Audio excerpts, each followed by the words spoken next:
Hello everyone, in this video I want to show you how to cut our laser cutters from Solidworks. Alright, so first off, here's my beautiful creation. I have my rainbow picture and I want to cut out the circle around it.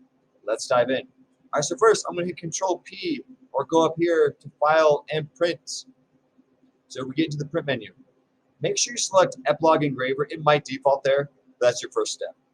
Next, click Properties here. Click Advanced. And my guess is yours defaulted to Engraver. Change this to PostScript, and now our sizes put in 12 and 24. You might be thinking those should be flipped, and it's a little bit weird here. Do 12 and 24. It'll work for you. Hit OK. Hit OK. Next, go to Page Setup, and assuming your size matters, make sure it doesn't scale to fit. Scales to fit will make your stuff bigger or smaller. If you want your size to stay true, click Scale 100%. Hit OK. All right, now I'm going to hit OK. So if this is your first time printing from your account, it's probably asking you to open Job Manager. Since here I've already set that up, I'm going to go up and click. There's a JM in the upper right corner. I'm going to click that for the Job Manager. And now the directions are right up behind me, but they should end up matching this. You need to change the IP address to 169.254.7.2, Fusion Pro 32, and 60 watt, then click Save. You've now set up the printer. If this is your first time, now go ahead and close the print software, hit Control P again, hit OK, and now open it up. If you've used it before, then you're all set.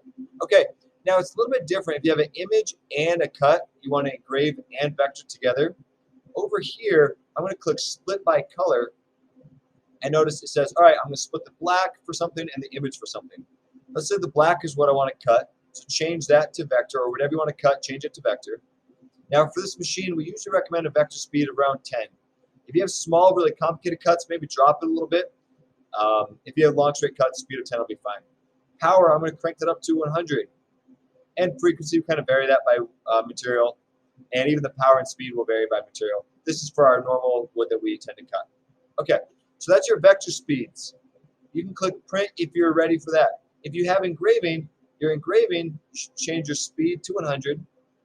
You can play with the resolution. You can play with the power. Usually for my engraving, I'm doing something like this. Speed of 100, a power of 30 gives a nice look without burning too much wood.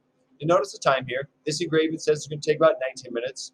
Clicking on this vector says it's going to take about just over a minute.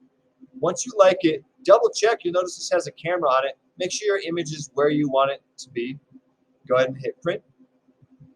Once you've hit Print, you'll go over to the printer and find your job. Once you find your job, select it, and then hit the play button, and it'll start your print. Now, do watch it to make sure it starts off as you expect it should, just to be sure. All right, thanks for watching.